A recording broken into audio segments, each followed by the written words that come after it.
नमस्कार, ओंकार न्यूज देख रहे हैं आप। आपके साथ मैं हूं आस्था श्रीवास्तव। रुक करते हैं खबरों का। कर्नाटक में 10 मई को होने वाले विधानसभा चुनाव के लिए प्रचार अपने चरम पर पहुंच गया है।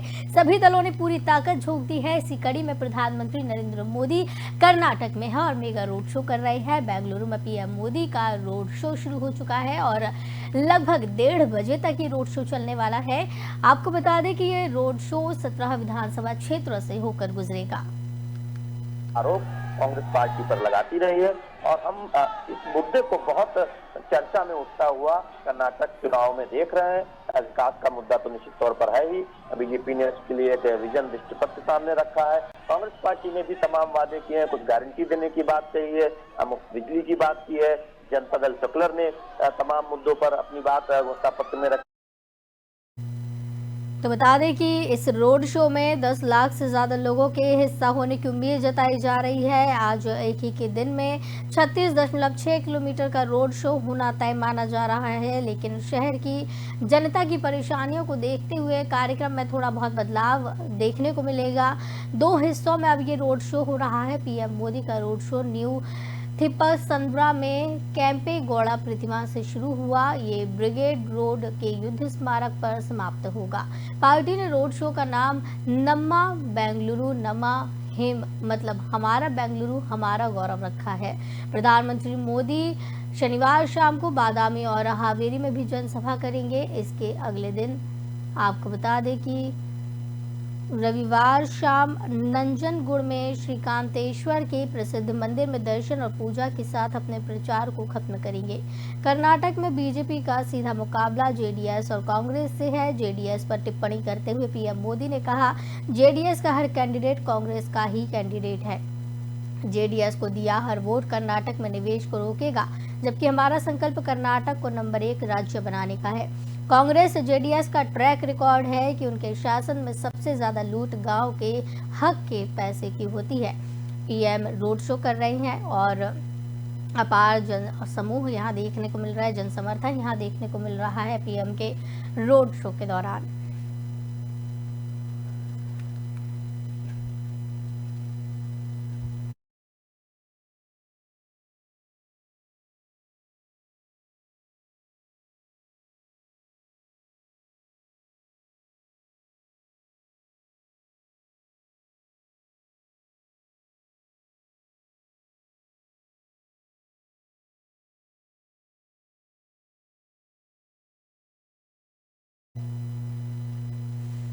कांग्रेस की पूर्व अध्यक्ष सोनिया गांधी 4 साल में पहली बार चुनाव प्रचार करने उतर रही हैं। वे कर्नाटक की हुबली में एक जनसभा को संबोधित करेंगी। सोनिया हुबली धारवाड़ से कांग्रेस कैंडिडेट और पूर्व सीएम जगदीश शेट्टार के पक्ष में सभा करेंगे। शेट्टार टिकट न मिलने पर भाजपा छोड़कर कांग्रेस में आए हैं। यहाँ बीजेपी ने महेश टेंगिनकाई को चुनावी मैदान में उतारा है। सोनिया गांधी ने 2019 के लोकसभा चुनावों के बाद स्वास्थ्य कारणों से किसी भी चुनाव में कांग्रेस के लिए प्रचार नहीं किया और न ही पार्टी के लिए किसी भी सार्वजनिक रैली में भाग लिया।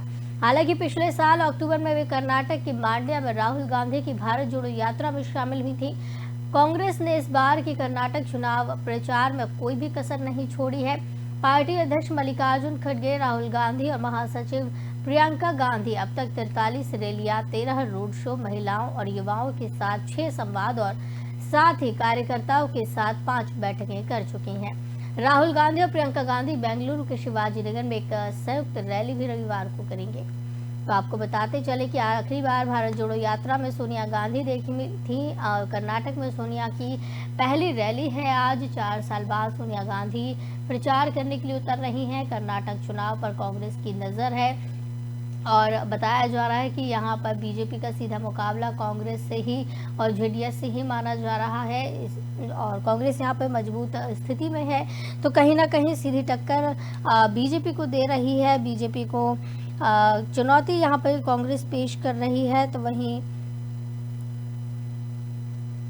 आपको ये भी बताते चले कि चुनाव प्रचार करने के लिए सोनिया गांधी उतरी हैं। वे शनिवार को कर्नाटक की हुबली में एक जनसभा को संबोधित करेंगी। सोनिया हुबली धारवाड़ से कांग्रेस कैंडिडेट और पूर्व सीएम जगदीश शेट्टार के पक्ष में सभा करेंगे। शेट्टार टिकट न मिलने पर बीजेपी छोड़कर कांग्रेस में आए हैं। यहाँ बीजेपी ने महेश टेंगिनकाई को चुनावी मैदान में उतारा है। सोनिया ने 2019 के लोकसभा चुनावों के बाद स्वास्थ्य कारणों से किसी भी चुनाव में कांग्रेस के लिए प्रचार नहीं किया और न ही पार्टी के लिए किसी भी सार्वजनिक रैली में भाग लिया। हालांकि पिछले साल अक्टूबर में वे कर्नाटक के मांड्या में राहुल गांधी की भारत जोड़ो यात्रा में शामिल हुई थी। कांग्रेस ने इस बार के कर्नाटक चुनाव प्रचार में कोई भी कसर नहीं छोड़ी है। पार्टी अध्यक्ष मल्लिकार्जुन खड़गे, राहुल गांधी और महासचिव प्रियंका गांधी अब तक 43 रैलियां कर चुकी हैं, 13 रोड शो कर चुकी हैं। महिलाओं और युवाओं के साथ 6 संवाद और साथ ही कार्यकर्ताओं के साथ 5 बैठकें भी कर चुकी हैं। रविवार को राहुल गांधी और प्रियंका गांधी बेंगलुरु के शिवाजी नगर में एक संयुक्त रैली भी करेंगे।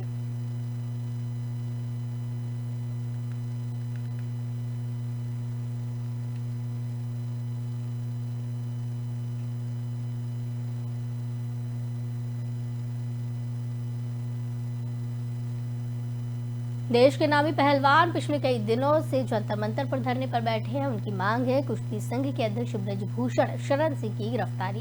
दरअसल ब्रजभूषण सिंह पर यौन शोषण के आरोप लगाए गए हैं। उनके खिलाफ 2 FIR दर्ज की गई है, लेकिन इसके बावजूद उनकी गिरफ्तारी अभी तक नहीं हो सकी।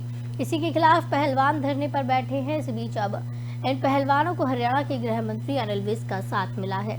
खेल मंत्री ने पहलवानों को समर्थन देते हुए कहा कि वो भी खुद खेल मंत्री रहे हैं और ऐसे में वो पूरी तरह से खिलाड़ियों के साथ है। अनिल विज ने कहा कि इस पूरे मामले को उच्च स्तर पर टेक ओवर कर लिया गया है। उन्होंने ये भी बताया कि अगर जरूरत पड़ी तो वो इस मामले में केंद्र से बात करेंगे। तो आपको बता दें कि जंतर मंतर पर पहलवानों का धरना लगातार जारी है। अनिल विज का रेसलर को साथ मिल गया है। अनिल विज ने कहा कि अगर जरूरत पड़ी तो वो केंद्र से बात करेंगे। वो खुद भी खेल मंत्री रहे हैं, तो खिलाड़ियों का साथ में वो खड़े हुए हैं, खिलाड़ियों को वो समर्थन देंगे।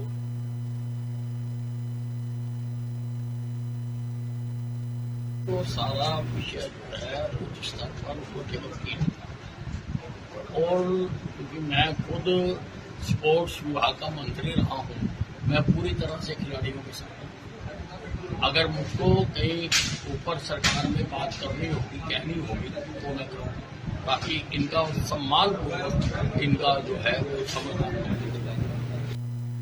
पंजाब में दिल्ली के मुख्यमंत्री अरविंद केजरीवाल ने प्रधानमंत्री नरेंद्र मोदी पर जमकर हमला बोला। साथ ही दिल्ली के सीएम ने पीएम मोदी को चुनौती दी कि अगर उनके खिलाफ एक पैसे का भी भ्रष्टाचार पाया जाता है वो उन्हें सरेआम फांसी पर लटका दें। लुधियाना में ऐसी आम आदमी क्लिनिक समर्पित करने के बाद कार्यक्रम में अपने संबोधन में केजरीवाल ने कहा कि केंद्र सरकार ने उनके पीछे जांच एजेंसियां लगा रखी हैं ताकि वो साबित किया जा सके कि वो चोर है। और क्या कुछ कहा है, आइए आपको सुनवाते हैं।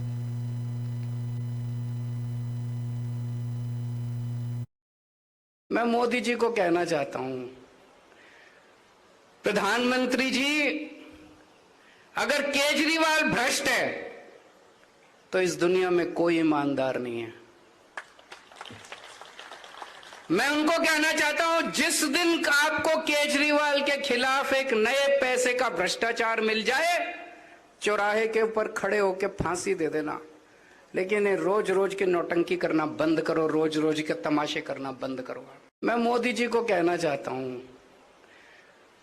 प्रधानमंत्री जी, अगर केजरीवाल भ्रष्ट है तो इस दुनिया में कोई ईमानदार नहीं है।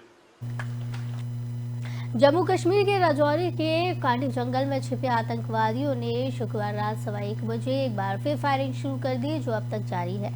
ये जानकारी जम्मू में सेना के PRO ने साझा की है। सेना और आतंकियों के बीच शुक्रवार सुबह 7:30 बजे से चल रही मुठभेड़ जारी है। दूसरी तरफ बारामूला के करहमा कुंजर में भी पुलिस और आतंकियों के बीच सुबह 4 बजे से मुठभेड़ चल रही है, जिसमें आज जवानों ने एक आतंकी को मार गिराया है। हालांकि सर्च ऑपरेशन चल रहा है। सुरक्षा बलों से जुड़े सूत्रों के मुताबिक ये वही आतंकी है जो पुंछ में सेना के ट्रक पर हुए हमले में शामिल थे। सेना ने इन्हें घेर रखा है, लेकिन शुक्रवार को ही आतंकियों के एक ब्लास्ट में सेना के 5 जवान शहीद हो गए। जम्मू कश्मीर के DGP दिलबाग सिंह और ADGP Jammu Mukesh Singh encounter site पर पहुंच गए। राजौरी में एनकाउंटर गोवा के पणजी में चल रही SCO मीटिंग से पहले शुरू हुआ। इस मीटिंग में पाकिस्तान के विदेश मंत्री बिलावल भुट्टो भी शामिल हुए। इसमें जयशंकर ने भुट्टो के सामने कहा था, आतंकवाद दुनिया के लिए सबसे बड़ा खतरा है। आर्मी ने बताया कि यह ऑपरेशन 3 मई को शुरू हुआ था। राजौरी में कांडी के जंगल में आतंकवादियों के छिपे होने की सूचना मिली थी। यहां सर्चिंग ऑपरेशन शुरू किया गया। शुक्रवार सुबह 7:30 बजे सुरक्षा बल और आतंकियों के बीच फायरिंग शुरू हुई। आतंकवादी एक गुफा के भीतर छिपे हुए थे। जिस इलाके में आतंकवादी छिपे हैं वहां काफी पेड़ पौधे और पहाड़ियां हैं। बारामूला के एसएसपी आमोद अशोक नागपुरे ने मुठभेड़ के बारे में जानकारी देते हुए बताया है कि 24 घंटे से मुठभेड़ लगातार जारी है। राजौरी में ये मुठभेड़ चल रही है। इस दौरान 5 जवान शहीद हुए। कश्मीर में 2 जगह आतंकियों से मुठभेड़ चल रही है। रुक रुक कर लगातार फायरिंग हो रही है। वहीं आपको बता दें कि बारामूला में एक आतंकी मार गिराया है। एक तरफ तो राजौरी में 24 घंटे से मुठभेड़ जारी है और जिस तरीके से कश्मीर में 2 अलग अलग जगहों पर ये मुठभेड़ चल रही है, रुक रुक कर फायरिंग हो रही है, तो वहीं दूसरी तरफ बिलावल भुट्टो भी गोवा में है। और आपको बता दें कि कहीं ना कहीं जयशंकर ने जिस तरीके से बात कही कि जिस तरीके से आतंकी मुठभेड़ चल रही है और दूसरी तरफ बिलावल भुट्टो का यहाँ उन्हें कहीं ना कहीं ये कनेक्शन इसमें भी देखने को मिल सकता है। क्या ये कोई एक साजिश है? कश्मीर में 2 जगह आतंकियों से मुठभेड़ हुई। राजौरी में 24 घंटे से मुठभेड़ जारी है। मुठभेड़ के दौरान 5 जवान शहीद हुए।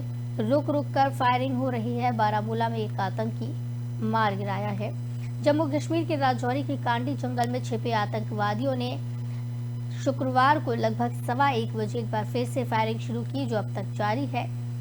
जम्मू में सेना के पीआरओ ने जानकारी साझा की है। सेना और आतंकियों के बीच शुक्रवार सुबह 7:30 बजे से मुठभेड़ चल रही है, जो अब तक जारी है। दूसरी तरफ बारामूला के करहवा कुंजर में भी पुलिस और आतंकियों के बीच सुबह 4 बजे से मुठभेड़ चल रही है, जिसमें जवानों ने एक आतंकी को मार गिराया है। हालांकि सर्च ऑपरेशन अब भी जारी है। सुरक्षा बलों से जुड़े सूत्रों के मुताबिक ये वही आतंकी है जो पुंछ में सेना के ट्रक पर हुए हमले में शामिल थे।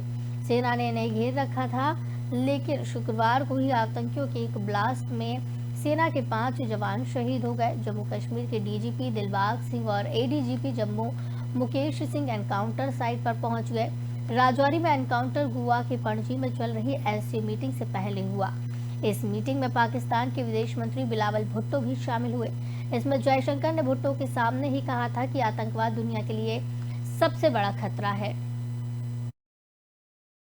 आज हमें जो है एक रिलायबल सोर्स से इन्फॉर्मेशन मिली थी कि करहामा गांव जो है कुंजर पुलिस स्टेशन के अंदर, वहां पर कुछ सस्पिशियस मूवमेंट हो रही है। इस इन्फॉर्मेशन के मिलते ही बारामूला पुलिस, आर्मी 2RR और 176 बटालियन सीआरपीएफ की ज्वाइंट पार्टीज ने इलाके में cordon and search operation launch किया।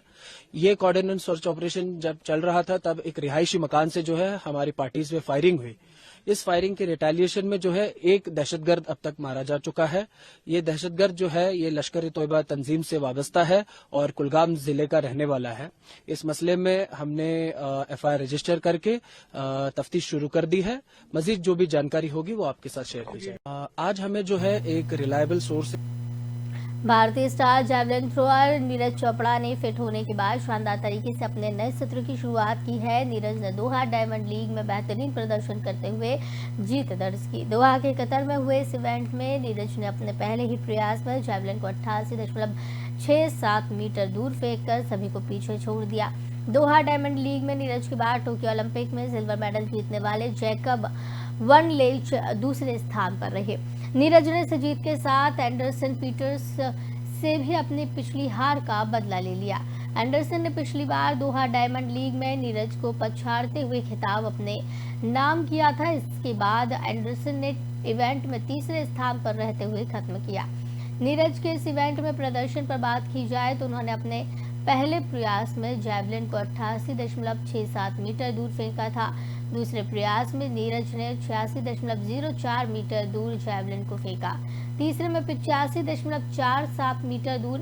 चौथा प्रयास नीरज का फाउल हुआ। पांचवें में नीरज ने जैवलिन का 85.37, जबकि छठा प्रयास में नीरज ने 86.52 मीटर दूर जैवलिन को फेंका।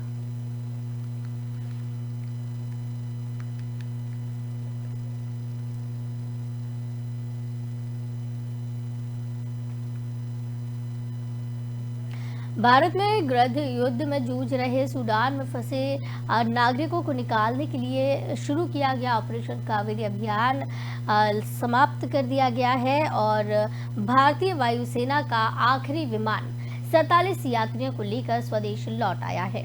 भारत ने सूडान में सेना और एक अर्धसैनिक बल के बीच हिंसक झड़पों के बाद वहां से अपने नागरिकों को निकालने के लिए 24 अप्रैल को ऑपरेशन कावेरी शुरू किया था। विदेश मंत्री एस जयशंकर ने जानकारी दी कि भारतीय वायुसेना के C-130 विमान के शुक्रवार को आने के साथ ही ऑपरेशन कावेरी के जरिए सूडान से 3,862 लोगों को निकाला जा चुका है।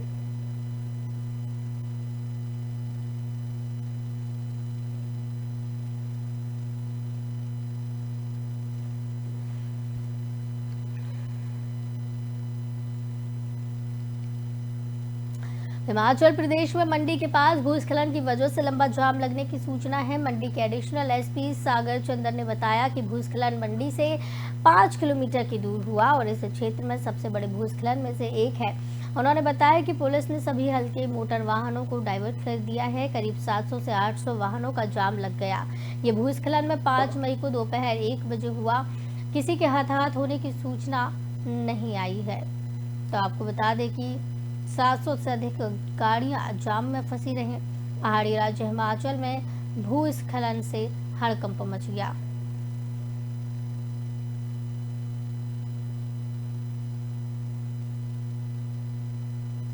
तो आपको बताते चले कि इस दौरान यातायात बाधित हुआ है और काफी परेशानियां यहां पर देखने को मिली हैं। 700 से अधिक गाड़ियां जाम में फंसी रह गई हैं, जिसकी वजह से देखने को मिला कि काफी परेशान लोग यहाँ पर हुए हैं।